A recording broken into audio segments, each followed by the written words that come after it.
अरे वो कितने जा सके है, कोई सड़क पे जाके भी तो दिखाओ। मैं तो रोड से ही आ रहा हूँ, वो तो नहीं मिली वहाँ।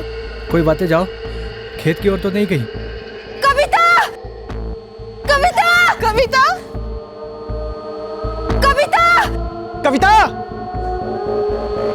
कविता, कविता को देखा क्या कहीं? नहीं नहीं, अरे सुन, कविता को देखा था ने? कविता, कविता, छोड़ी, कविता।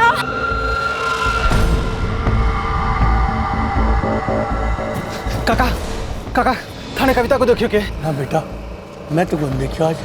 शैलेश भैया, मैं बाजार जाके देख के आता हूँ। हो सके वो कहीं वहां ना चली गई हो।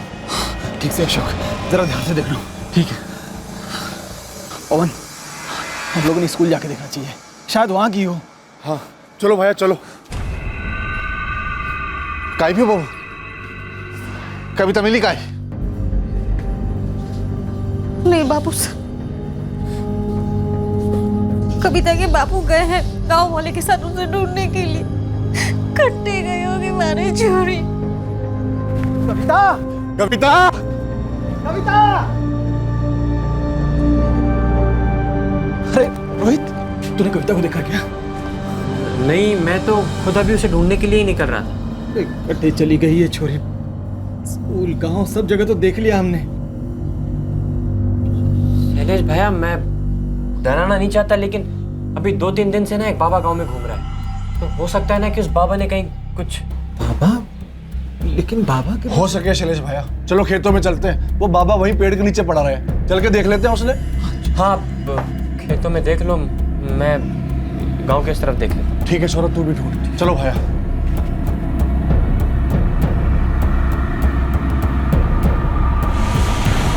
कविता एक 8 साल की बच्ची है जो अब लापता थी।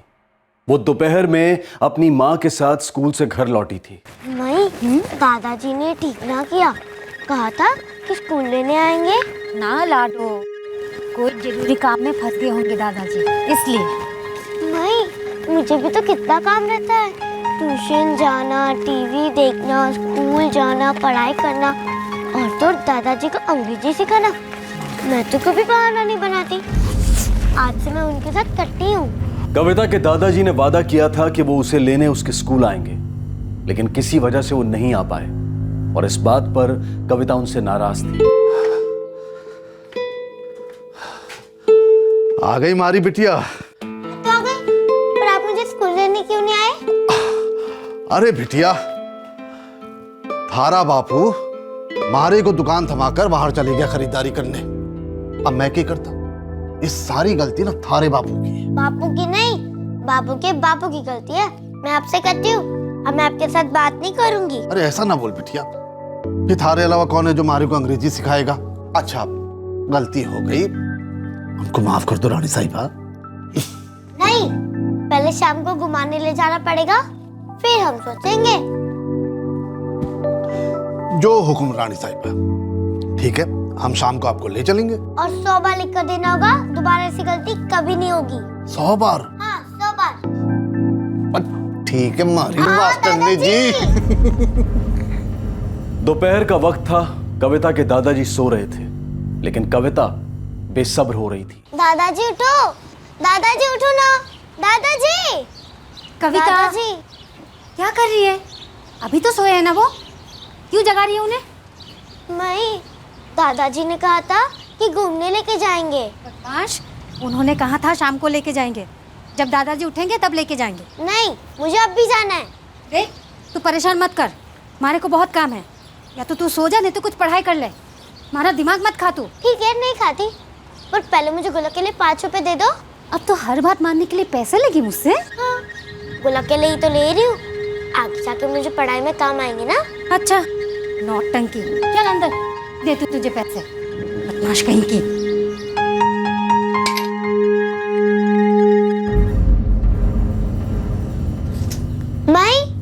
मैं खेलने जा रही हूँ। ठीक है, 3:30 बजे तक वापस आ जाना, 4 बजे थारे को ट्यूशन जाना है, भूलना मत। 4 बजे ट्यूशन जाना है और 5 बजे दादाजी के साथ। सब कुछ याद है मैंने, अब बार बार याद दिला के ना मेरा सर मत खाइयो। क्या बोली तू? मैं मैं तो मजाक कर रही थी, मैं खेलने जा रही हूँ, बाय।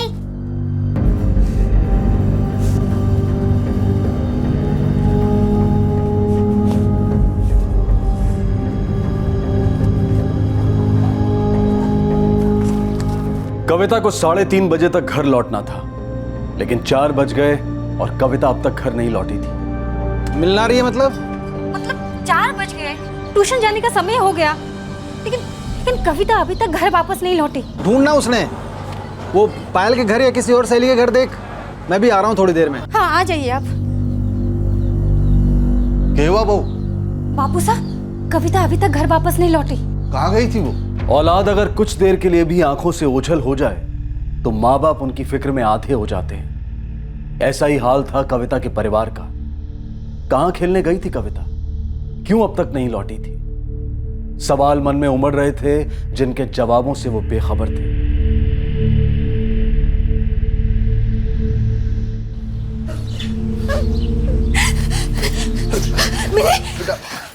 उसकी सारी सहेलियों के घर देखा, दिखी कोनी। थारे से कोई नाम लियो था, कथे जा रही है वो? बस इतना कह के गई कि वो खेलने जा रही है। जहाँ 2 दिन से वो बाबा डेरा जमाए बैठा था वो जगह भी देख ली, पर वो बाबा वहां भी कौन नहीं। बाबा? कविता बाबा के पास क्या करने जाएगी? वो किसी अनजान आदमी के साथ ना जाएगी। ना काका साहब, ऐसा ना कह रहे हैं कि खुद गई होगी, लेकिन हो सकता है ना खेलते खेलते गलती से पहुंच गई हो।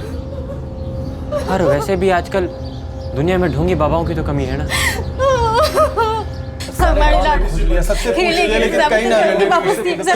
साहब वो हमारी शांति शांति शांति साहब ओके शांति रखिए, एक एक करके बोलिए। हाँ बोलो, ये बाबा का क्या माजरा है? साहब 2-3 दिन पहले गांव में आया था, बाकी उसके बारे में पता कौन नहीं। ये बाबा कोई जादू टोना वगैरह करता है? पता नहीं साहब, बस पेड़ के नीचे बैठा रहता था समाधि लगाए, किसी से बात ही नहीं करता था।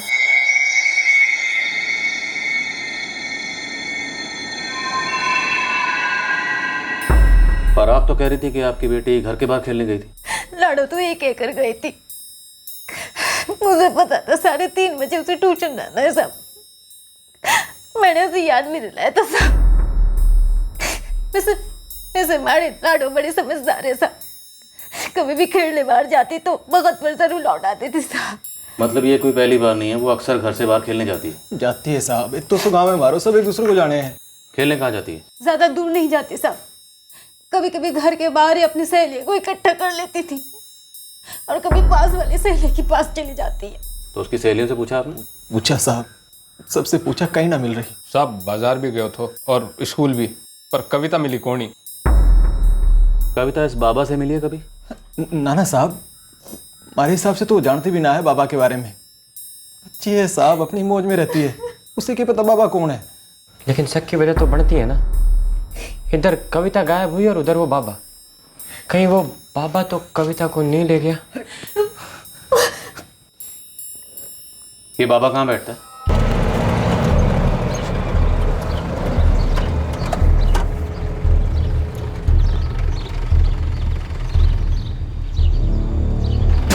सब उधर।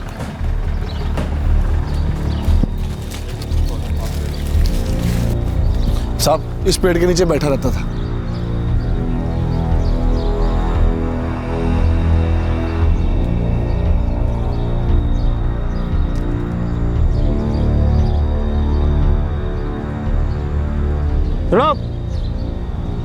इधर आओ। यहाँ जो बाबा बैठा था देखा तुम लोगों ने? जी साहब, 2-3 दिन से वो यहीं पर बैठते हैं और इससे पहले हमने उन्हें कभी नहीं देखा। आज देखा था? जी साहब, सुबह में जब हम लोग खेत पर आ रहे थे तो आंखें बंद करके यहीं पर बैठे हुए थे। तुम लोगों में से किसी ने उनको यहाँ से जाते हुए या किसी से बात करते हुए देखा? नहीं साहब, हम तो यहाँ अपने काम में लगे हुए थे, पता नहीं चला वो कब चले गए। एक 7-8 साल की बच्ची को यहाँ पर खेलते हुए देखा आसपास कहीं? जी नहीं साहब, कुछ देर पहले ये लोग भी यही पूछने आए थे, हम लोगों ने कुछ नहीं देखा साहब।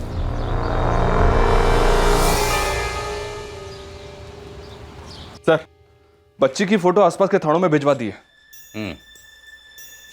एक पेट्रोलिंग टीम हाईवे पर भी भेजो। सभी पेट्रोल पंप और ढाबों पर पूछताछ करने के लिए कहो। सबको कविता की फोटो दिखाओ। हो सकता है किसी ने इसे देखा हो। जी सर। विक्रम, रात हो गई है लेकिन बच्ची अब तक घर नहीं लौटी।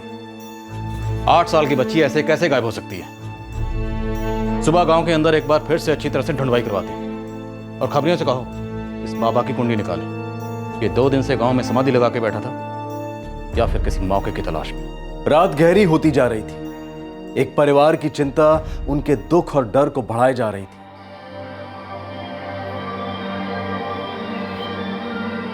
उसे स्कूल लेने नहीं गए, इसलिए नाराज थे। फिर मान भी गई। उसे मैं शाम को घुमाने ले जाने वाला था। थारे को ठीक से याद से ना कुछ कहा था उसने, कट जा रही है।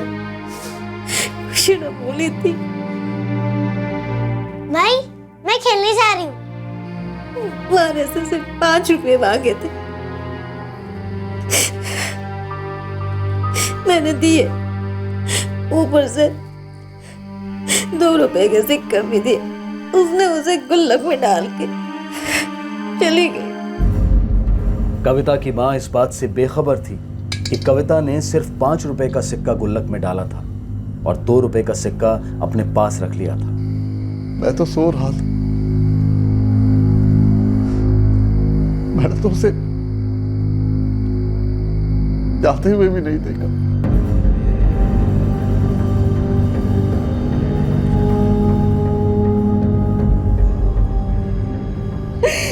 पता नहीं कहाँ होगी हमारी लाडो, हमारी कविता।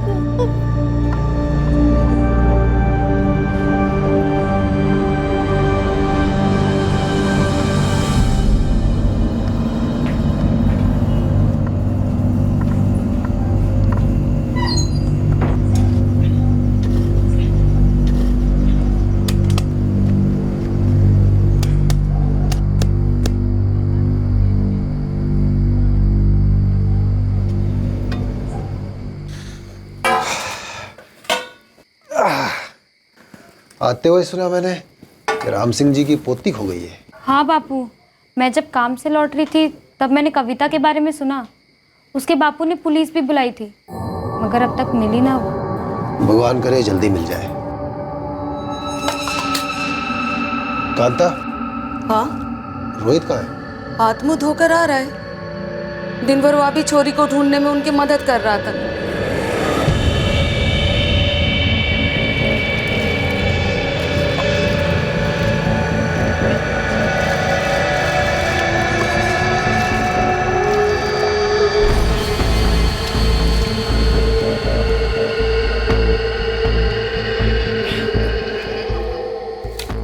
कुछ पता चला? कहाँ गायब हो गई ये चोरी? पता नहीं बापू, सब जगह तो देख लिया। मुझे तो लगता है उस बाबा ने ही कुछ किया है। बाबा? कौन बाबा? मुझे अभी भी गाँव आया है वो? आज दोपहर से वो भी गायब है। मगर ये बाबा है कौन? मैं भी 2-3 दिनों से सुन रही हूँ उसके बारे में। पता नहीं कौन है, कोई नहीं जानता उसके बारे में।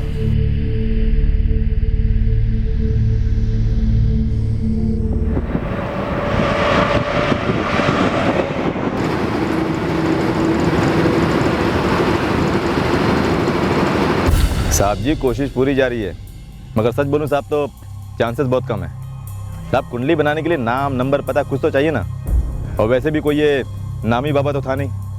मुझे तो लगता साहब ये कोई फकीर था जो घूमते फिरते इस गांव में आ गया, कुछ दिन रुका और निकल लिया। हो सकता है बच्ची को साथ ले गया हो। बच्ची अगर इस बाबा के साथ होती तो आपकी टीम की हमारे लड़कों की नज़र में कब की आ गई होती।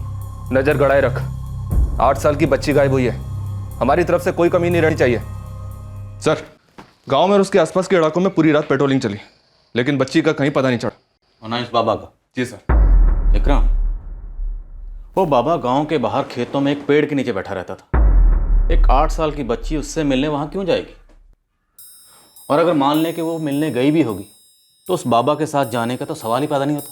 और वैसे भी बच्ची अगर बाबा से मिलने के लिए जाती तो किसी न किसी की नज़र में तो जरूर आती।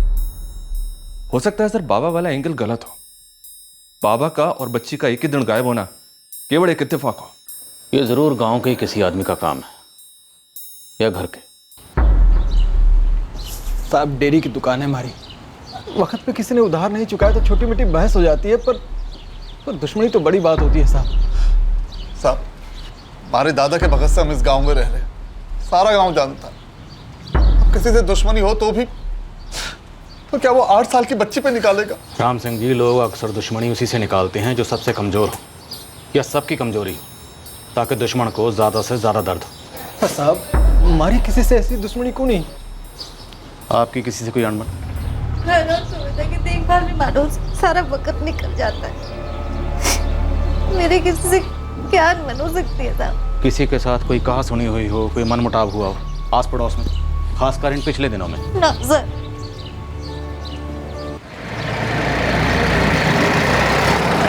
नहीं अंकल, वैसे आती है दोपहर को खेलने, हम साथ में खेलते हैं, लेकिन वो कल नहीं आई थी।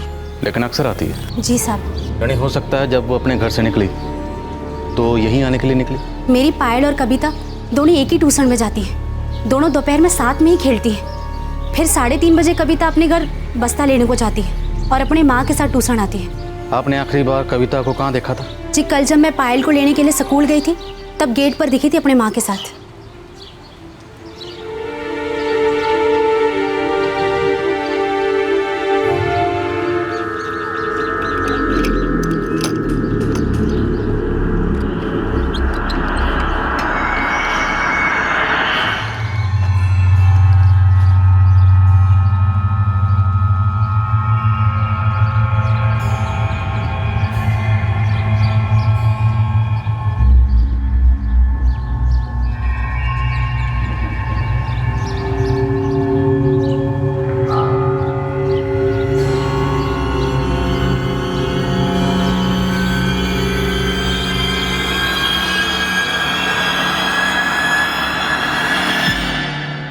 चलता हूँ।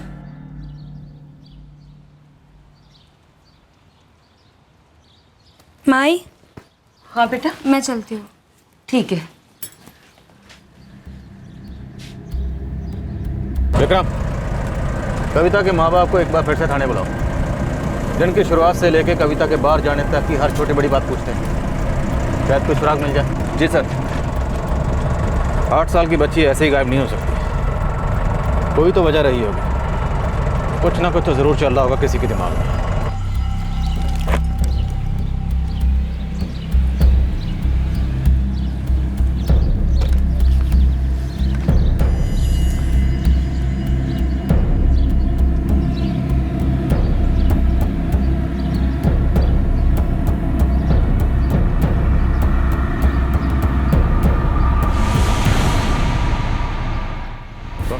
मैं लाडो को स्कूल से घर ले आई। घर आने के बाद उसका मूड कैसा था?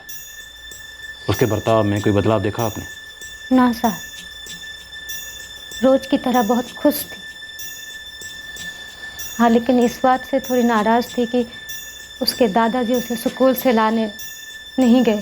तो क्या उसे हर रोज स्कूल से राम सिंह जी लेकर आते हैं? ना साहब, लेकिन उस दिन उसे वादा किया था कि वही स्कूल से लाने जाएंगे उसे। तो फिर लेने क्यों नहीं गए? साहब, डेयरी का सामान लेने के लिए मुझे बाहर जाना था, तो बापू को दुकान में बिठाया था। कविता के स्कूल से लौटने के बाद जो जो हुआ, हर छोटी सी छोटी बात बताइए। हमारे लाडू ने खाना खाया। जब उसके दादाजी घर आए तो उन्होंने उससे वादा किया कि वो शाम को उसे घुमाने ले जाए, लेकिन हमारे लाडू दोपहर से बड़ी उतावली हो रही थी घूमने जाने के लिए। दादाजी सोए हुए थे, लेकिन वो उसे बार बार जगा रही थी। मैंने उसे समझाया कि दादाजी को परेशान ना करें, उसे गुल्लक में डालने के लिए पैसे भी दिए।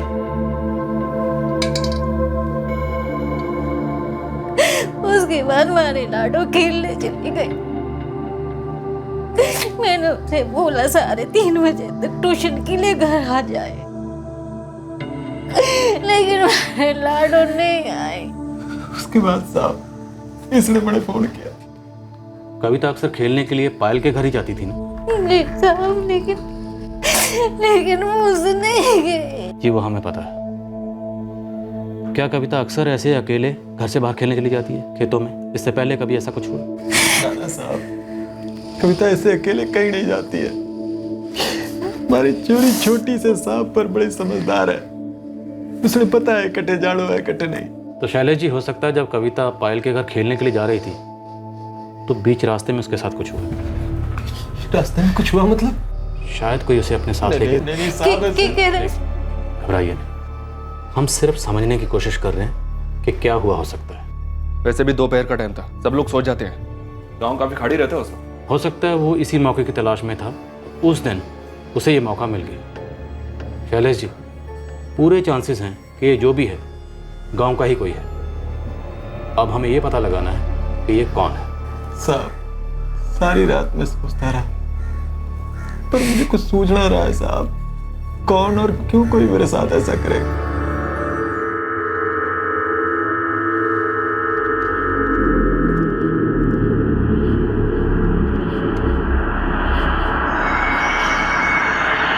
तब पिछले जनगणना के हिसाब से इस गांव की आबादी 1755 और मैंने लगभग सभी की कुंडली निकाल ली है। पिछले 5 सालों में ऐसी कोई भी छोटी बड़ी चोरी की घटना नहीं घटी। अब ये शैलेश जी जो हैं, ये दूध की डेयरी चलाते हैं और लगभग पूरे गांव वाले जानते भी इनको, और सभी की बड़ी हमदर्दी है उनके परिवार के साथ। तो हो सकता है जिसने दर्द दिया हो वही हमदर्द होने का नाटक कर रहा हो। लेकिन ऐसा कुछ भी पता नहीं चला साहब, किसी की भी शैलेश या उनके परिवार के साथ ऐसी कोई दुश्मनी नहीं कि उनकी बेटी को अगवा कर ले या उसके साथ में कुछ गलत कर दे। वक्त गुजरता जा रहा है, कविता कहाँ है अभी तक हमें कुछ नहीं पता। फिरौती के लिए अभी तक कोई फ़ोन नहीं आया, किसी ने उसको अगवा किया हो ऐसा नहीं लगता। सर, इस बात के पूरे चांसेस हैं कि जो भी हुआ है वो कविता के घर से लेकर पायल के घर के बीच हुआ है। लेकिन विक्रम, हुआ क्या है, क्या हुआ है, क्यों हुआ है, कैसे हुआ? अगर पैसा वजह नहीं है, दुश्मनी वजह नहीं है, तो बच्ची के गायब होने के पीछे असली वजह क्या है? साहब, ज़रूरी तो नहीं कि कोई वजह हो ही, क्या पता आप शायद ही ऐसी किसी ने कुछ कर दिया हो। वैसे सर, जिस दिन से बच्ची गायब हुई है उसी दिन शाम से हम लोग इस केस पर लगे हैं। गांव तो बहुत छोटा सा है, गांव में सबको पता है कि हम बच्ची को ढूंढ रहे हैं। तो अगर गांव के किसी आदमी ने बच्ची को अगवा किया है तो हो सकता है वो इस बात से डर गया और छुप कर कहीं बैठ गया। लेकिन वो कौन हो सकता है? सही कहा साहब आपने, जब वजह का ही कुछ पता नहीं चल रहा तो शक के दायरे में कोई नहीं आता, और जब किसी पर भी शक करने की वजह नहीं बनती फिर सब पर शक करने की वजह बनती। गांव में कोई भी हो सकता है। पुलिस अपराधी के मकसद से बेखबर थी। कविता को लापता हुए 2 दिन बीत चुके थे, लेकिन इस केस में अब तक एक भी सुराग नहीं मिल पाया था। कविता का परिवार, पुलिस, सब लोग इस बात से अनजान थे कि आखिर कविता के साथ क्या हुआ था। और फिर एक खबर आई जहां से आने की उम्मीद ही नहीं थी।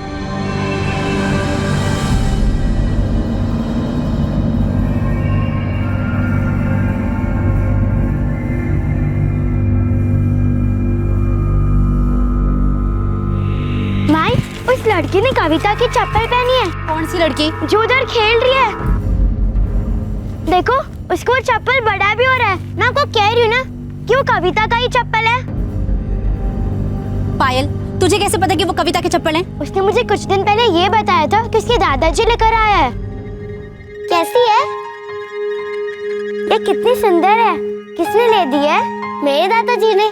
पता है, इसे पहन के ना कितना भी दौड़ो बिल्कुल भी थकते नहीं। अच्छा, तो एक रेस लगा दे। चलो लगाते हैं।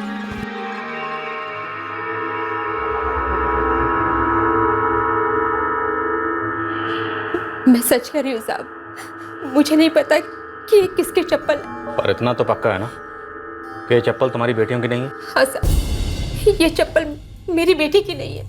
मैं कचरा चुनती हूँ साहब। ये चप्पल मुझे सड़क पर मिली तो मैंने उसे उठा लिया। मैंने कोई चोरी नहीं की साहब। मैं बहुत गरीब औरत हूँ। कोई भी ऐसी चीज़ जो मेरे बच्चों के काम आए मैं उसे उठा लेती हूँ साहब। तो ये क्या पता साहब, हमारी चोरी मिली क्या? ये चप्पल आपकी बेटी की है? हाँ साहब, ये चप्पल तुम्हारे लाडो की है। उस दिन वो ही पहन के गई थी साहब। कहाँ है हमारी लाडो? माई, मैं खेलने जा रही हूँ। ठीक है, 3:30 बजे तक वापस आ जाना। 4 बजे थारे को ट्यूशन जाना है, भूलना मत।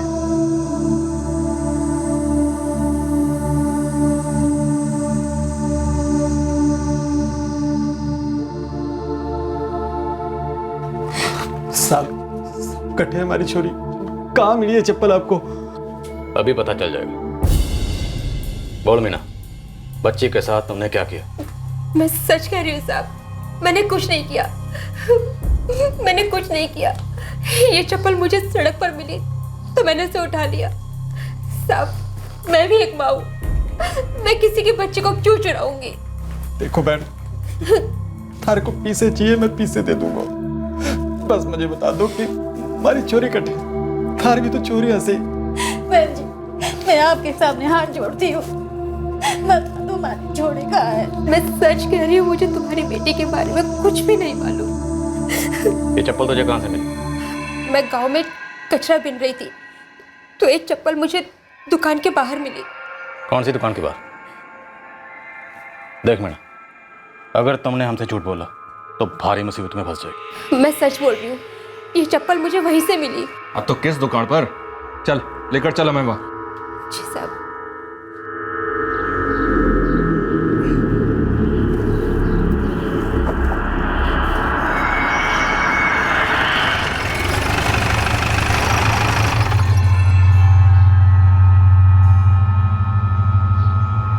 कहाँ देख? वहाँ साहब, वहाँ पड़ी थी। कब मिली? कल सुबह साहब, जब मैं कचरा बीन रही थी।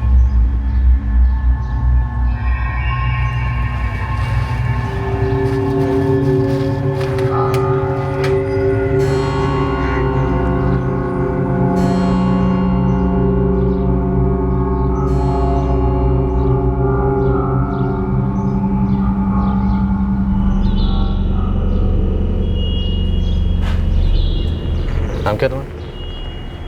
रोहित। रोहित जी। तुम उस दिन गांव वालों के साथ थाने में रिपोर्ट लिखाने आए थे? जी साहब। उस दिन कविता तुम्हारी दुकान पे आई थी? नहीं, कविता मेरी दुकान पर नहीं आई। रोहित भैया, मुझे ये वाली लॉलीपॉप देना। तुझे ये चॉकलेट बहुत पसंद है ना? हाँ। एक काम कर, मैं एक नई चॉकलेट लाया हूँ, तू उसे खाएगी ना तो इसे भी भूल जाएगी। चल आजा। कविता तो काफ़ी दिनों से मेरे दुकान पर नहीं आई। पक्की बात? जी सर। पकड़ो। ये वही है ना जो उस दिन थाने में बार बार बाबा पे इल्जाम लगा रहा था? हाँ सर, यही था। उधर कविता गायब हुई और इधर वो बाबा। कहीं वो बाबा तो कविता को ना ले गया? इसकी जबान इसकी शक्ल का साथ नहीं दे रही, कुछ खटक रहा है मुझे। एक काम करो, धर लो इसे और अपनी टीम बुलाओ, इसके घर की तलाशी लेंगे।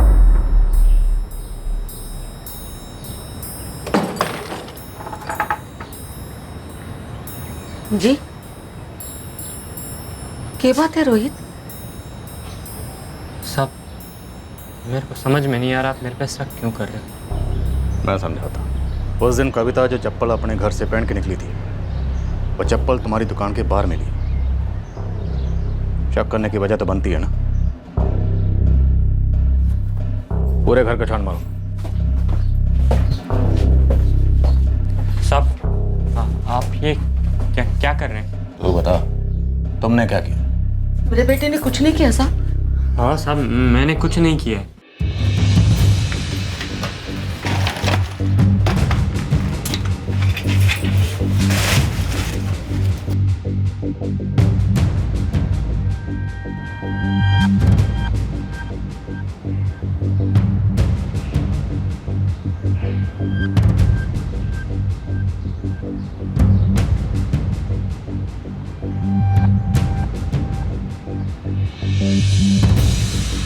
सर, यहाँ आइए।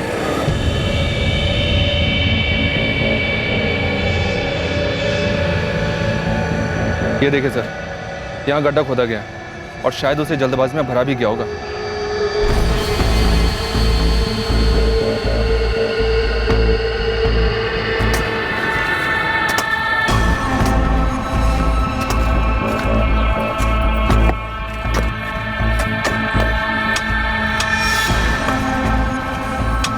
साहब, कुछ मिला नहीं? सर, यहाँ से जमीन सख्त, लगता है यहीं तक खोदा है। मैंने कहा था ना कि मैंने कुछ नहीं किया। हाँ साहब, मेरे बेटे ने कुछ नहीं किया। हाँ बेटा, बार बार एक ही राग गला पे। कुछ ना कुछ तो किया तुमने। सर, इस औरत के घर से फावड़ा दिया गया था। वो रोहित ने कहा था करके मैंने दिया। क्या हुआ सर? कब लाया था फावड़ा ये आपके घर से? परसों दोपहर में। परसों दोपहर? क्यों लाए थे फावड़ा? अब वो गड्ढा खोदना था तो। क्यों? कौन सा खजाना ढूंढ रहा था तुम? बोल, गड्ढा क्यों खोद रहा था? सर, वो मैंने ही कहा था इससे गड्ढा खोदने के लिए। सवाल आपके बेटे से पूछना, जवाब भी इसको देने का। गड्ढा क्यों खोदा? पौधे लगाने थे साहब, इसलिए। कहाँ हैं पौधे? पौधे कहाँ हैं?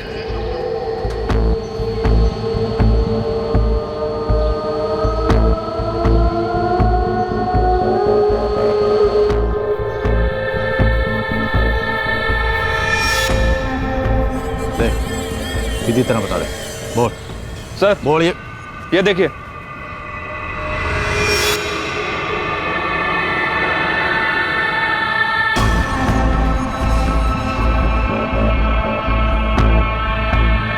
साहब, मेरा कोई गलत इरादा नहीं था साहब। कोई गलत इरादा नहीं था। मैं तो बस खुद पे काबू नहीं रख पाया, रोक नहीं पाया खुद को।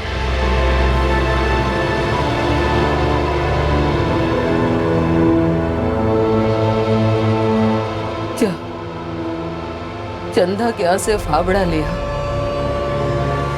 इसे ले जाकर पिछवाड़े दफना दिया।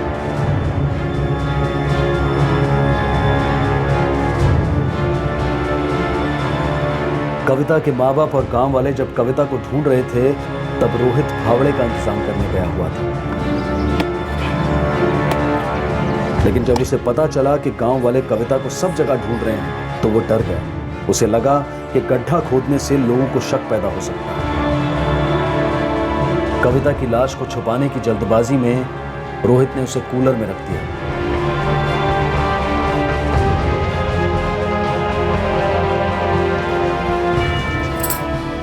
बात फैल गई है, लोग ढूंढ रहे हैं उसे। जा, तू भी उसे ढूंढने में लग जा, ताकि किसी को भी तुझ पर शक ना हो। बाद में देखेंगे इस लाश का क्या करना है। जा।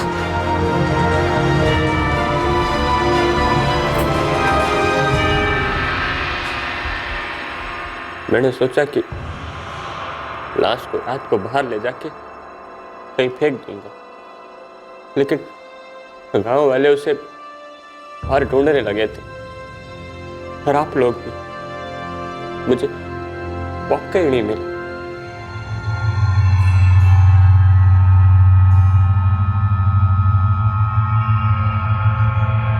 रोहित की मां ने कबूल किया कि इस जुर्म को छुपाने में उसने अपने बेटे की मदद की थी। रोहित के साथ उसे भी गिरफ्तार किया गया। रोहित की बहन और पिता को भी गिरफ्तार किया गया था। हालांकि पूछताछ के बाद पता चला कि उन्हें उनके घर में हुए इस जघन्य अपराध के बारे में कुछ पता ही नहीं था।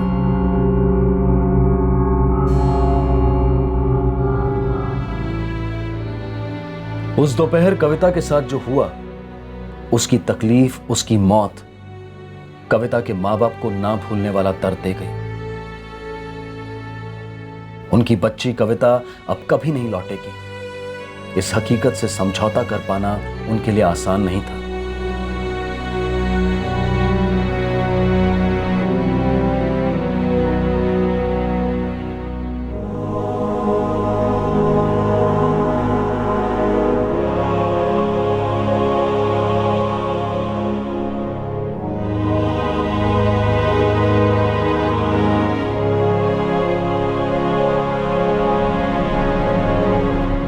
रोहित पर अलग से 12 साल से कम उम्र के बच्चे के बलात्कार के लिए आईपीसी की धारा 376 सेक्शन 2 सबसेक्शन आई और protection of children from sexual act यानी कि पॉक्सो के अंतर्गत भी चार्जेस फाइल किए गए हैं। रोहित और उसकी मां पर हत्या के लिए आईपीसी की धारा 302, सबूत मिटाने के लिए धारा 201, एक ही मंशा द्वारा किए गए अपराध के लिए धारा 34 और आपराधिक षड्यंत्र के लिए धारा 120 भी लगाई गई है। पोस्टमार्टम रिपोर्ट ने भी इस बात की पुष्टि की कि कविता पर सेक्सुअल असॉल्ट हुआ था और उसकी मौत गला घोटने से हुई है।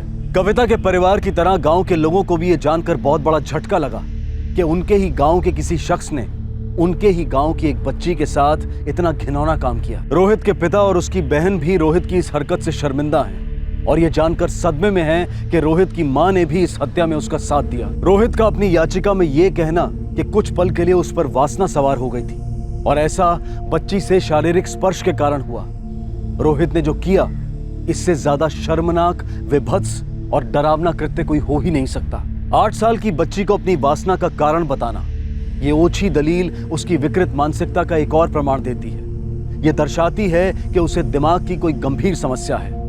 बच्चों के यौन उत्पीड़न के केसेस में ये समस्या कई बार देखने में आई है। यौन उत्पीड़न से जुड़े अपराध में मुजरिम को कड़ी से कड़ी सजा मिलनी चाहिए, जिससे पीड़ित और उसके परिवार को न्याय मिल सके, और साथ ही सख्त सजा का डर ऐसे लोगों पर रोक भी लगा सकता है जिनके दिमाग में ऐसी गंभीर विकृति पल रही है।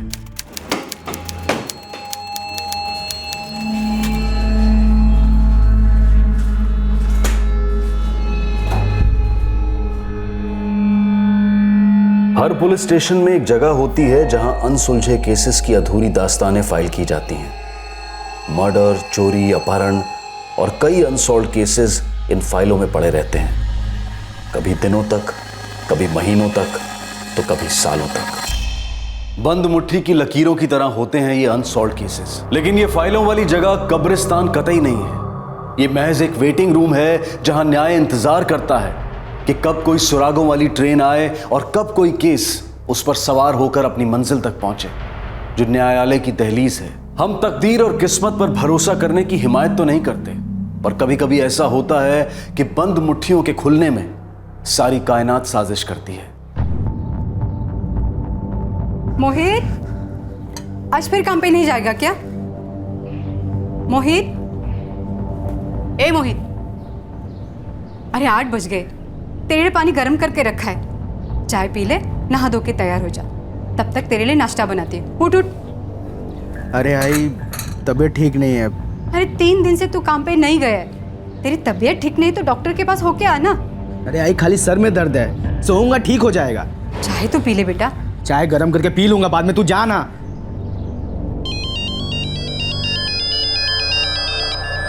ये तेरा फोन है।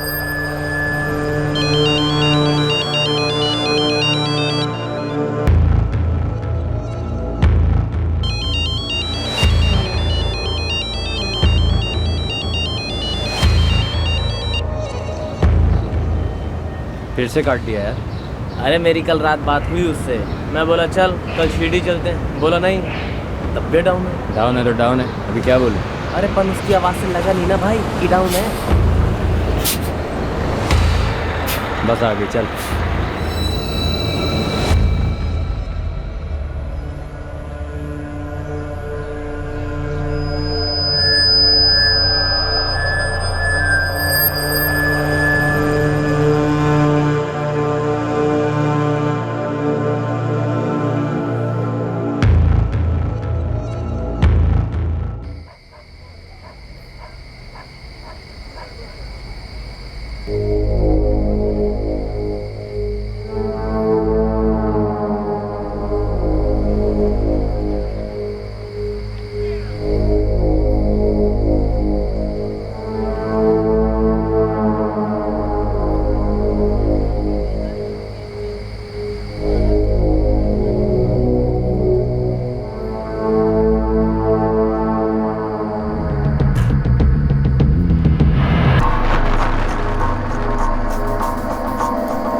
साहब कुल मिला के 7 से 8 लाख का माल था, सारा लूट के चले गए। साहब कुछ दिन पहले सिक्योरिटी गार्ड को गन दिलवाई थी। जो लुटेरे अपने साथ लेकर गए, और तुम्हारा सिक्योरिटी गार्ड अब हॉस्पिटल में। साहब इससे ज्यादा मैं कर भी क्या सकता था? सीसीटीवी लगवा सकते थे। साहब वो भी लगाने ही वाला था कि क्यों नहीं लगाया? चोरी होने का इंतजार कर रहे थे या मुहूर्त ढूंढ रहे थे?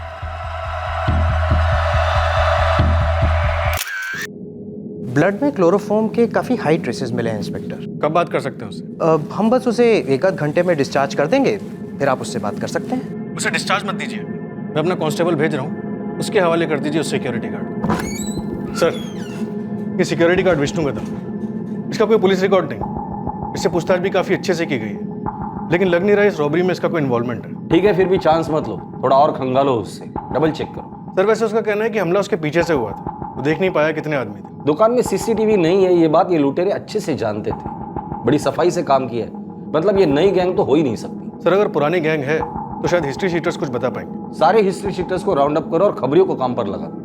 आज एक छोटी सी दुकान लूटी है, पता नहीं ये गैंग आगे क्या प्लान कर रही है। एक रोजमर्रा का केस था, एक गहनों की दुकान लूटी गई थी और चोर के बारे में कोई सुराग नहीं मिल रहा था। पुलिस ने रूटीन तौर पर खबरियों का नेटवर्क एक्टिवेट करवा दिया और इस कारण जो खबर पुलिस के पास आई उसने पुलिस के भी होश उड़ा दिए।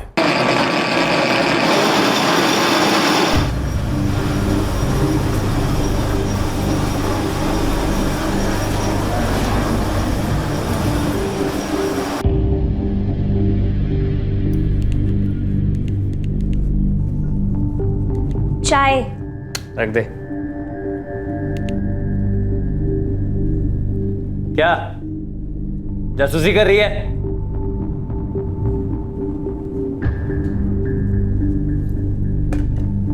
मेरा फोन नहीं उठाती, एसएमएस का जवाब नहीं देती, बात क्या है?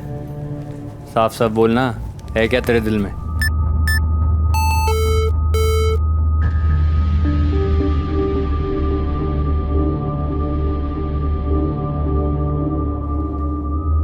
मेरे दिल में अब कुछ नहीं है, तू तो बिल्कुल भी नहीं।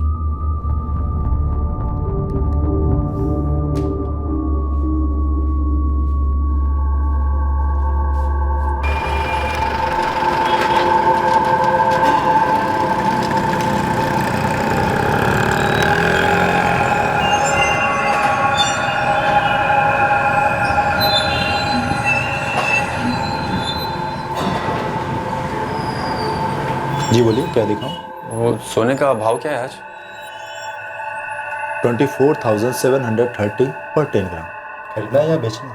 बेचना है, लेकिन मेकिंग पर कितना काटोगे आप? माल लाए हो, हम देख के ही बता सकेंगे। नहीं, माल तो नहीं लाया।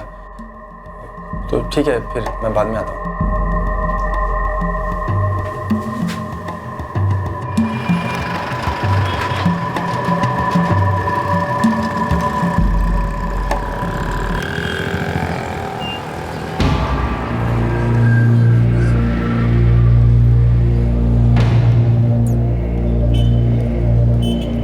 साहब, एक हफ्ते में 5 अलग अलग दुकानों में सोने का भाव पूछा है उसने। उसकी कुंडली बता। नाम है विनय सिंह। इधर भाविका कॉलोनी है टिटवाला में, वहाँ पर रहता है। नाके के पास एक चिब्बर स्टील फैक्ट्री है, वहाँ पे काम करता है और अभी भी एक ज्वेलर्स की दुकान में घुसेला है। साहब क्या हुआ साहब, क्या बात है? विनय सिंह, सोना बेचना चाहते हो? हाँ साहब, वो मैं ऐसे ही सोने का भाव जान रहा था साहब। क्यों जान रहा था? ये बताने के लिए भाव खाएगा ना तो बहुत मार खाएगा। क्यों साहब, सोने का भाव जानना कोई गुनाह है साहब? बिल्कुल नहीं। दरअसल तेरे सोने की असली कीमत हम लोग ही दे सकते। चल बता, कितना सोना है तेरे पास और किसका सोना है? साहब, ये जेवर इनकी माँ मतलब मेरे सास के है साहब। होंगे, लेकिन वो जेवर कहाँ है जो तुम्हारे पति विनय ने स्वरिगिनी ज्वेलर से लूटे थे? नहीं नहीं साहब, मेरे पति चोर नहीं है। नहीं साहब, मैं तो फैक्ट्री में काम करता हूँ साहब, मैं कोई चोर नहीं साहब। आप लोगों को गलतफहमी हुई है साहब। अच्छा, तो गलतफहमी दूर कर दे, बता दे उस रात कौन था तेरे साथ जिनके साथ मिलकर तूने स्वरांगिनी ज्वेलर्स को लूटा? लूट का एक हिस्सा तुझे दिया है जो तू बेचने चला है। नहीं साहब, मैं किसी गैंग को नहीं जानता साहब, मैं तो अपनी माँ के जेवर बेचना चाह रहा था। बहन की शादी है, घर में पैसों की तंगी है साहब, और बहन के लिए नए जेवर भी बनवाने थे, इसलिए रेट पता कर रहा था ताकि अच्छे रेट मिल जाए। अच्छा, जब तक चोरी के गहने कहाँ छुपा के रखे ये बताता नहीं है तब तक कूटना ही सही, और वो भी अच्छे रेट में। साहब मैं चोर नहीं साहब, मैं विश्वास करो साहब, मैं चोर नहीं साहब। सर, वो विनय सिंह, उसका कोई पास क्रिमिनल रिकॉर्ड नहीं है। इनफैक्ट उसकी बहन की शादी वाकई में होने वाली थी, लेकिन उसका चेहरा और उसकी आंखें तो कुछ और ही बोल रही है। ऐसे डरा हुआ है जैसे वाकई में चोरी इसी ने की और रंगे हाथ पकड़ा गया। डरा हुआ तो है सर, लेकिन जेवर की चोरी के केस के लिए नहीं। तो सर हमने उसे काफी रगड़ा और लास्ट में जाके उसने बोला कि वो किसी और केस के बारे में कुछ जानता है। कौन सा केस? बस साहब, बस बताता हूँ साहब, बताता हूँ। जब पहली बता दिया तो तुझे मार खाने का शौक है? चल बोल। साहब मैं आपको अभी भी बोल रहा हूँ, मैंने कोई चोरी नहीं की है साहब। मात्रे, अब असली ठुकाई शुरू कर। अरे नहीं साहब, मैं आपको कुछ और बोलना चाह रहा हूँ साहब, कुछ और बोलना चाहता हूँ साहब। मैं क्या? एक दूसरा लफड़ा हुआ था साहब, मैं उसके बारे में जानता हूँ। कैसा लफड़ा? सर वो 1 साल पहले सारंगी खाड़ी में एक लावारिस लाश मिली थी ना।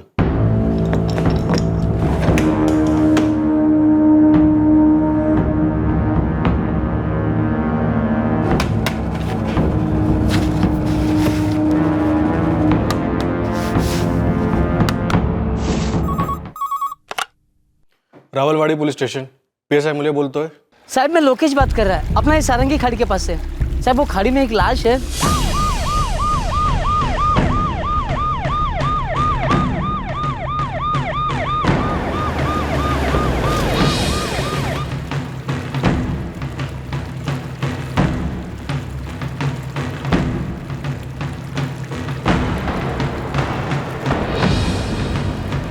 एक साल पहले का ब्लाइंड केस, 25 से 28 साल की मेल बॉडी।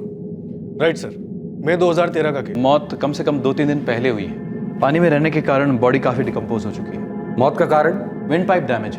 मौत गला घोटने से हुई है और उसके बाद चेहरा बिगाड़ दिया गया है। सारंगी खाड़ी टिटवाला से एक लावारिस लाश बरामद हुई है। 25 से 28 वर्ष के आदमी की ये लाश है। ठाणे आणि रायगड जिल्ह्यातील सर्व पोलीस ठाण्यांना सूचित करण्यात येते की त्यांच्याकडे अशी कुठलीही मिसिंग कंप्लेन असेल जो रावलवाड़ी पुलिस स्टेशन को मिली लावारिस लाश से मैच करती है तर ताबडतोब रावलवाड़ी पुलिस ठाण्याशी संपर्क साधावा। इंस्पेक्टर, लाश अब बहुत गल गई है, हम इसे और नहीं रख सकते। मेरी रिकमेंडेशन है कि तुरंत इसका क्रेमेशन कर दिया जाए। क्रियाकर्म करने के 2 हफ्ते बाद भी हमें कोई लीड नहीं मिली थी।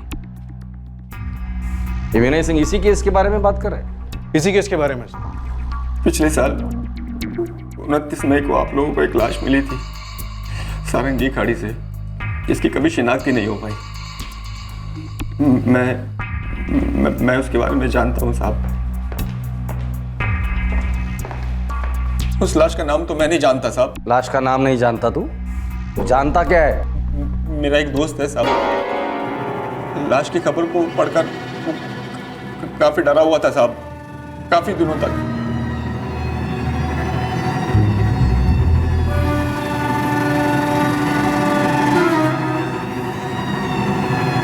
सारंगी खाड़ी से बरामद हुई सड़ी हुई लावारिस लाश की खबर पढ़कर मोहित के पैरों तले मानो जमीन खिसक गई। लेकिन कुछ और लोग भी थे जिन्होंने खबर पढ़ी थी।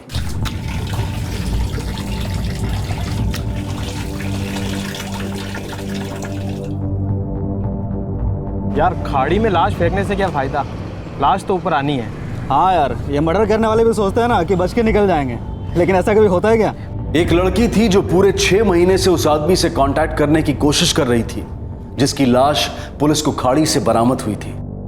तुम्हें डायल केलेला नंबर बंद आहे। The number you have called is currently switched off. दूसरी तरफ क्राइम सीन से कोसों दूर पूरे 1 साल से एक दंपत्ति इस दर्द को हजम नहीं कर पा रहे थे कि उनका जवान बेटा अचानक से कहां और क्यों गायब हो गया था। कुछ पता चला?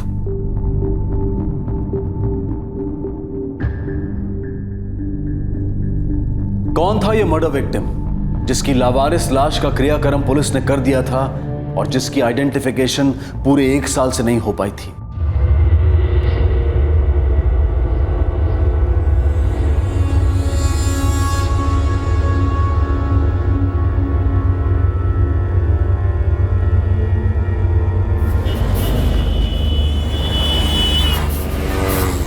क्या लग रही है अंजू? क्या हुआ? बहुत कीमती लगते हैं, मुझे कुछ ठीक नहीं लग रहा। अरे बिल्कुल कीमती है, तेरे सस्ते वाले लाऊंगा क्या? और ठीक क्यों नहीं लग रहा तुझे? इतने पैसे तुम्हारे पास कहाँ से आते हैं विक्रम? सच बोलो। सच बताओ। एकदम सच।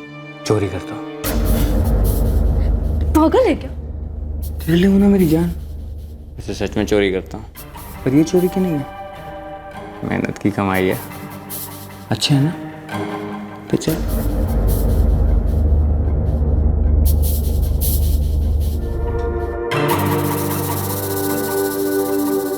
एक माहिर शादीशुदा चोर एक नाजायज रिश्ते में कैद था।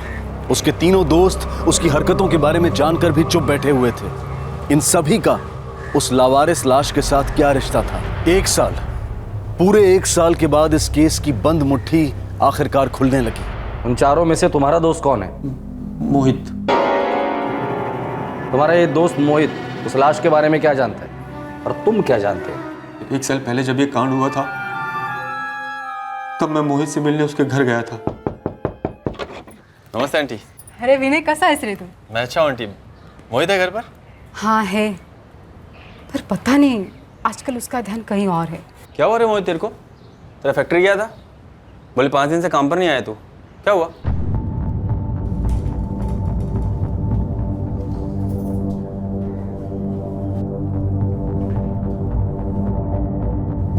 अरे क्या हुआ, बोलना यार।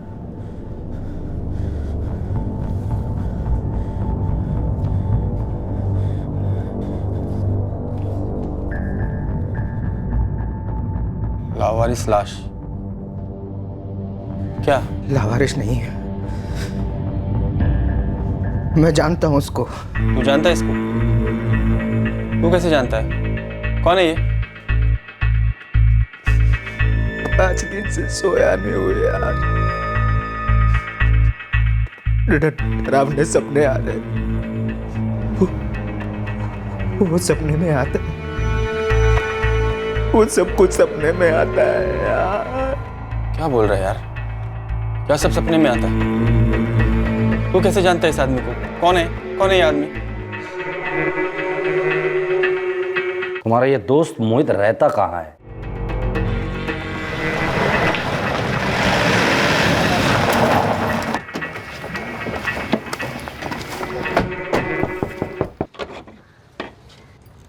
मोहित घर पे? जी।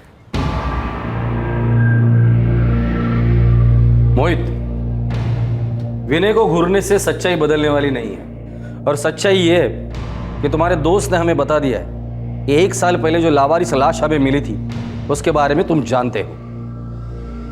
देखो, या तो तुम्हारा दोस्त झूठ बोल रहा है या तुमने उसे झूठ बोला है, या तुम दोनों झूठ बोल रहे हो। तो एक काम करो, तुम दोनों कुछ दिनों के लिए यही रुक जाओ, आपस में बात करके तय करके मुझे बता देना।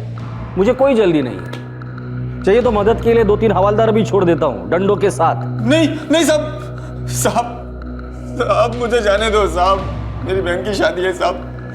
ए मोहित, बोलना यार, बता दे, तेरे चक्कर में मैं भी फंसूंगा।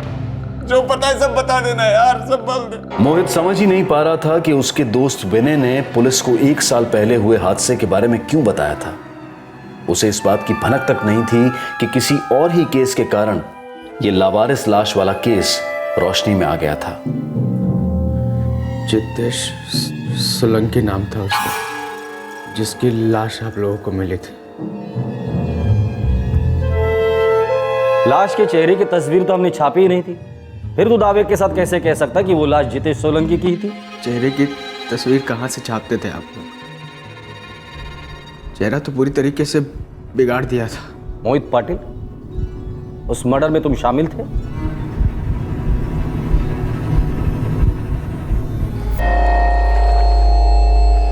आगे बोल। विक्रम पॉकेट मार था, चोर था, और एक दिन वो पकड़ा गया। ए जितेश, अब तू ज्यादा ही बके जा रहा है, ठीक है? इतना भी क्या हो गया? इतना भी क्या हो गया? लफड़े तू करे और मार मैं खाऊं, क्यों? इतना कौन सा मारा तेरे को पब्लिक ने?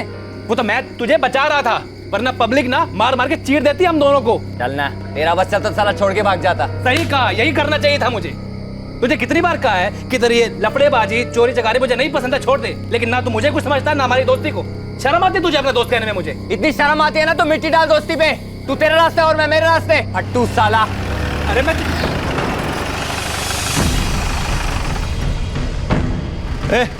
तुम में से विक्रम ठाकुर कौन है? मैं हूँ साहब। क्या बात है? अरे अरे कैसा ना साहब, कुछ तो बोलो साहब। हुआ क्या? अरे कुछ बात तो बताओ सर, हुआ क्या?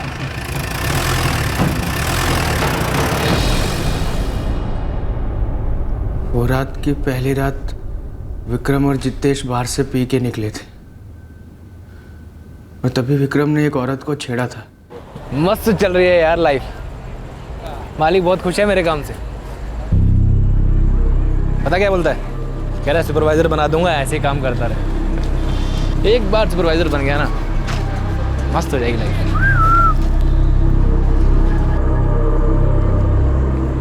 क्या कर रहे हैं? कुछ नहीं होता ना।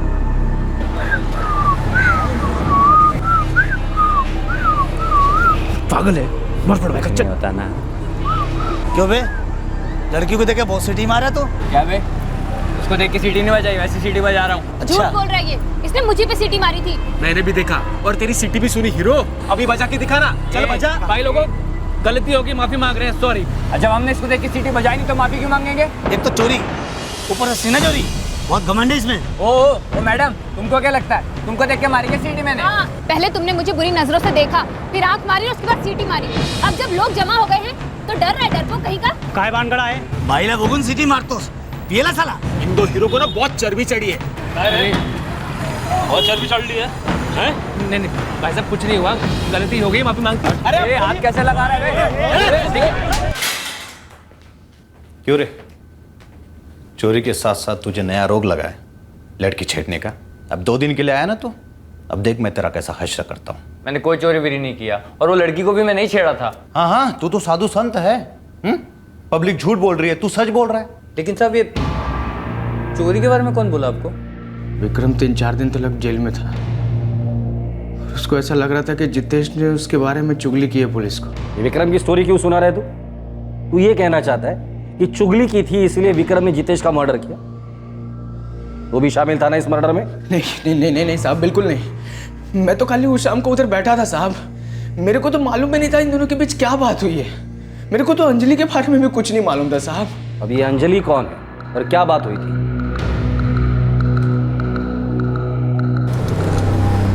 यार ये किधर मर गया यार विक्रम? क्या मालूम, 1 बजे तक आएगा करके बोल गया। लेकिन ये पार्टी किस बात की कर रहा है? भरी दोपहरी में वेज होटल के अंदर ये अपना विक्रम साधु शाकाहारी कब से बन गया बे? साले को जबरदस्त कुछ हाथ लगा है, पक्की बात है, तभी पार्टी दे रहा है। क्या बात कर रहा है? अबे आया। ये रे भाई लोग, ये मेरी गर्लफ्रेंड अंजलि और ये तीनों मेरे खासम खास दोस्त मोहित, जितेश और ये मुकेश। अंजलि और विक्रम एक दूसरे को गांव से जानते थे, यूपी से। बहुत सालों बाद ये दोनों मुंबई में टकरा गए थे। साहब वैसे विक्रम शादीशुदा है, प्रीति नाम है उसकी पत्नी का। फिर भी वो खुलेआम अंजलि के साथ अफेयर चला रहा था। मोहित, 26 मई की शाम को क्या हुआ था? वो शाम विक्रम ने सबको पार्टी के लिए बुलाया था। अरे अभी तो बता दे बाप, विलायती विस्की काय की खुशी में भाई।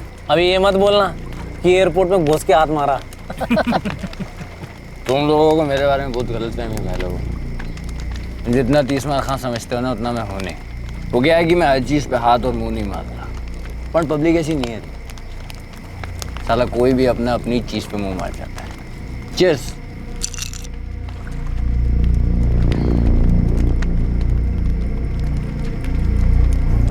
अब एक बात बता, किसकी हिम्मत जो तेरी चीज पे मुंह मारे, और तू साले उस बात की पार्टी क्यों देने लगा? अच्छा सवाल है, मैं पार्टी क्यों देने लगा? मैं पार्टी इसलिए दे रहा हूँ क्योंकि अरे बता ना क्यों दे रहा पार्टी? तुझे नहीं पता जितेश, बन रहा है।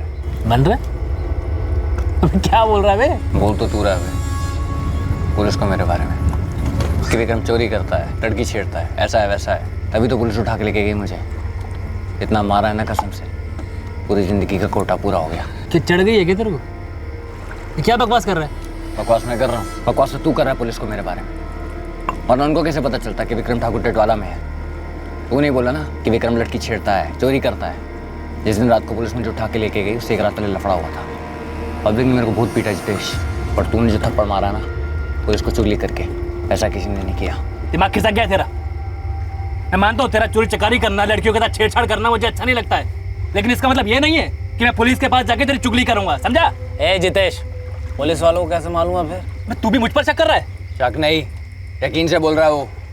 साला तू तो चाहता है कि मैं जेल में सड़ूं, तेरे रास्ते का काटा हूं ना मैं, सही है कि नहीं? बोल और देखो भाई लोग, ये क्या बकवास कर रहा है मेरे को समझ में नहीं आ रहा है। चढ़ गई है, इसको खत्म करते हैं, चलना। ए बैठना, कर क्या क्या? सच सामने आने लगे तो फट गई तेरी। बोलना भी सच, सबके सामने बोल।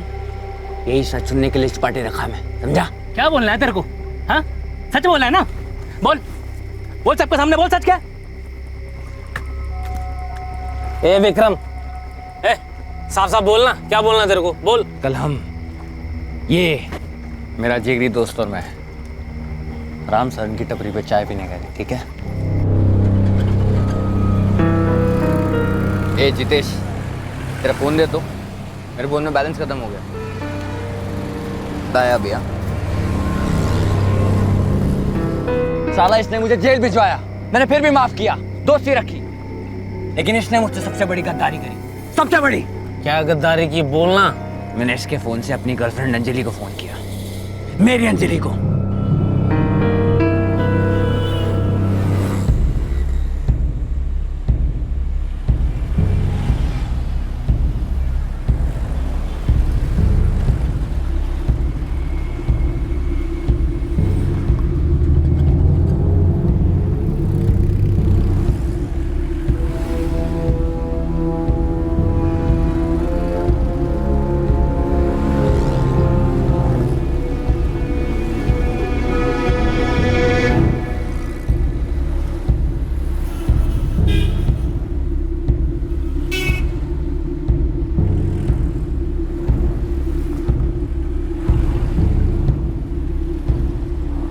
तेरी हिम्मत कैसी हुई मेरे फोन पे एसएमएस पढ़ने की?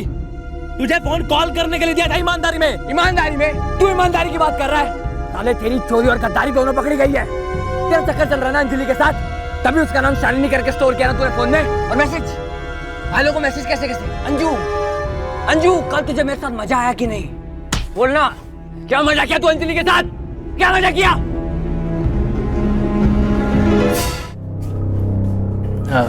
रूम चाहिए था एक।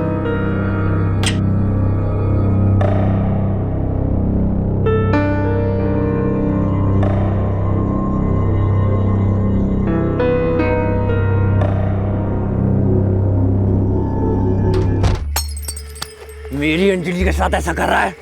मेरी अंजलि, मेरी अंजलि? हाँ, तेरी अंजलि? और तू क्या कर रहा है अंजलि के साथ? एक तो तू कुछ शादीशुदा है। ए जितेश, एक मिनट, विक्रम शादीशुदा है या नहीं, उससे तेरे को क्या साले? अंजलि इसकी गर्लफ्रेंड है, सीधी बात। एक मिनट भाई, विक्रम देख, ये तेरा पर्सनल मामला है, मानता हूँ, पर तू भी तो अपनी पत्नी प्रीति के साथ गद्दारी कर रहा है ना। ये डबल ढोलकी, तू किसकी तरफ है? क्या किसकी तरफ है? और काहे का डबल ढोलकी? ये तरफ क्या होता है भाई? चारों दोस्त है ना अपन। अभी अंजलि जितेश के साथ चक्कर चला रही है, इसका सीधा मतलब है भाई उसका दिल अभी तेरे साथ नहीं लगता है। और प्यार व्यार में ये जबरदस्ती नहीं चलती है भाई। दोस्ती में जबरदस्ती चलती है। ये साला मेरे आइटम को घुमाए, ऊपर से मेरी चुगली करे, और मैं क्या करूं? इसकी आरती उतारूं? ये विक्रम सुन रहे? सुन, मेरा अंजलि के साथ चक्कर चल रहा है और तू इसमें कुछ भी नहीं कर सकता, समझा? अब मुझे गाली दे या अंजलि को गाली दे, सच यही रहेगा कि तू हर दूसरी लड़की पे नजर लगाए बैठा रहता है।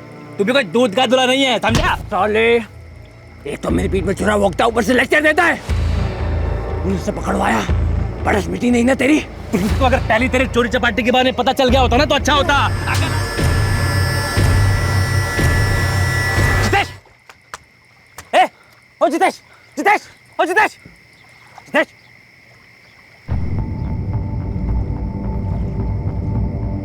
जितेश, ओ जितेश, जितेश, ओए, उठ, मर गया साले, जितेश। अच्छा वो साला मरा। ए विक्रम साले, क्या किया तूने? मर गया वो, सच में मर गया वे। गुस्सा में था ना मैं, गुस्से में था यार। अब गुस्सा क्या तेरा तेल लेने? साले, करे क्या साले? मुझे कुछ सोच नहीं रहा। अगर ये लाश किसी को मिले ना साले, हम सारे पकड़े जाएंगे। वो तो वैसे भी पकड़े जाएंगे। सुन लो तुम दोनों, मैं तुम दोनों के साथ हुई नहीं, मैं तुम दोनों के साथ हुई नहीं। तू कहाँ जा रहा है? कहाँ जा रहा है? सुन, अगर तूने कहीं जाके मुंह खोला ना तो तू भी अंदर होगा। कोई माइकल आदि बात बना नहीं कर सकता। तू भी इस मर्डर में शामिल था। हम चारों दोस्त हैं और रहेंगे। जितेश गलती से मार गया बे। ये उसको मारने के इरादे से ही आगे बढ़ा था भाई। हमारे दोस्त जितेश को इसने मार दिया, इस विक्रम ने मार दिया है यार। मेरी बात सुन, जितेश मर चुका है, हम 3 जिंदा है यार। हम पकड़े नहीं जा सकते किसी हालत में भी नहीं। बाकी की जिंदगी जेल में नहीं काटनी भाई। देख, हम तीनों साथ रहना, कुछ नहीं होगा, यकीन कर। और सुन, ये लाश भी किसी को मिलनी नहीं चाहिए। देख, हम तीनों अगर पकड़े गए ना तो तीनों को बराबर सजा मिलेगी। अबे क्या बराबर? ये कोई प्रसाद है जो सब में बराबर बटेगा? यार मैं इसको रोकने की कोशिश करता रहा, मुझे क्यों सजा होगी यार? अबे होगी साले, 100% होगी। अगर तू उल्टा गया ना तो मैं और विक्रम खुद बोलेंगे कि साले तू भी हमारे साथ मर्डर में था और तेरे को सुनने वाला नहीं है। देख, हम ऐसा कुछ करना नहीं चाहते, लेकिन तू मुझे मजबूर मत कर। मैं बोल रहा हूँ।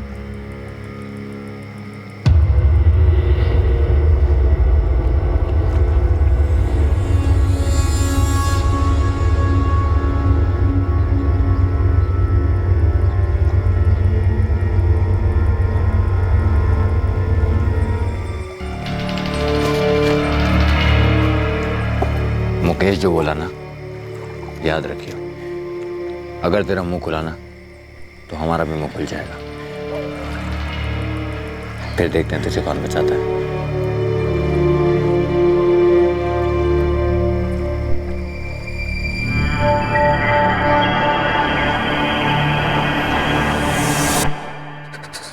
साहब, मेरे को मुकेश को और विक्रम को भी इस बात का दुख था कि उस रात जो हुआ वो होना नहीं चाहिए था। साहब, 1 साल से ठीक से सो नहीं पाया। मुकेश और विक्रम मुझे शिरडी जाने के लिए कह रहे थे, पाप धोने के लिए। मेरे को भी बोला, मैं उन लोगों के साथ नहीं गया साहब। वो दिन के बाद मैं उन लोगों से मिला तक नहीं हूँ। मैंने उन लोगों के साथ सारे रिश्ते तोड़ दिए। रिश्ते तोड़ने से या पाप धोने से ये बात नहीं धुल जाती। एक जवान आदमी का कत्ल हुआ था। नहीं साहब, मैंने जितेश को नहीं मारा। मैं विक्रम को रोकने की कोशिश कर रहा था। मुझे नहीं मालूम था साहब, विक्रम उसे जान से मार डालेगा। ये विक्रम और मुकेश रहते कहाँ हैं?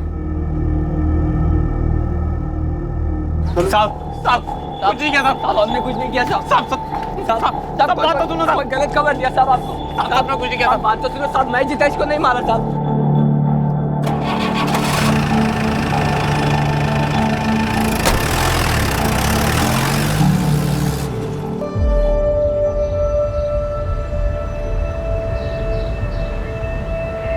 मुकेश, अपना मोहित कहीं ढीला तो नहीं पड़ जाएगा ना यार? सच बोलूं भाई, उस साले की कोई गारंटी है नहीं। उसकी हालत उस शाम से ही खराब है, कहीं साला पागल वागल ना हो जाए। अपन से गलती हो गई यार मुकेश, पाप हो गया यार। चल के भगवान से दिल से माफ़ी मांगे। क्या बस निकल जाएगी। मोहित पाटिल साहब ने तुम्हें बुलाया है।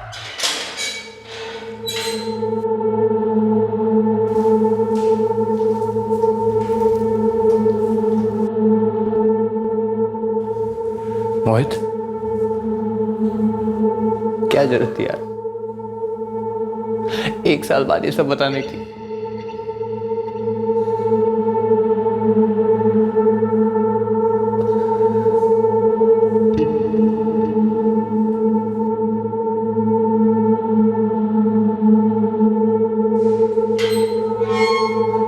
मैं मानती हूँ सर, पहले मेरा रिश्ता विक्रम के साथ था और उसके बाद जितेश के साथ। लेकिन विक्रम मुझसे ऐसे पेश आता था जैसे कि मैं उसकी जागीर हूं। वो भी तो शादीशुदा था, अपनी पत्नी को धोखा दे रहा था। जितेश गायब हो गया था, 1 साल से गायब था। कभी सोचा नहीं कहाँ गया होगा, क्या हुआ होगा उसके साथ, या कभी पुलिस को इन्फॉर्म करे? सर, मैंने विक्रम से बहुत पूछने की कोशिश की जितेश के बारे में, कि वो कहाँ है, कैसा है। पर फिर एक टाइम ऐसा लगा जैसे कि वो मुझसे बोर हो चुका है, भूल चुका है मुझे, या फिर उसे कोई और मिल गई। इसलिए मैंने भी उसे बुला दिया।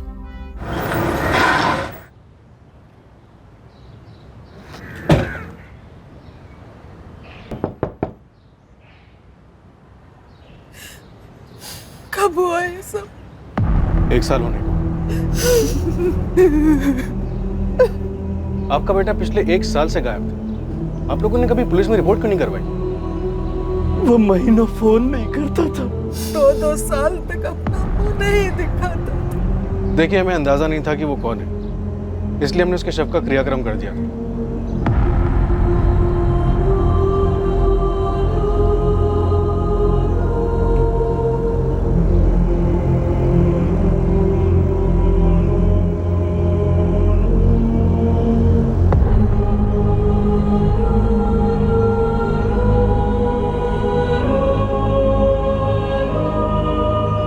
मोहित को रिहा कर दिया गया है और अब वो इस केस में गवाह बन गया है। पुलिस को विनय सिंह के खिलाफ गहनों की दुकान की चोरी में कोई सबूत नहीं मिले और उसे रिहा कर दिया गया, पर उसको संदिग्ध बनाने से जितेश के कत्ल का केस सामने आया, जिसने सभी को काफी चौंका दिया।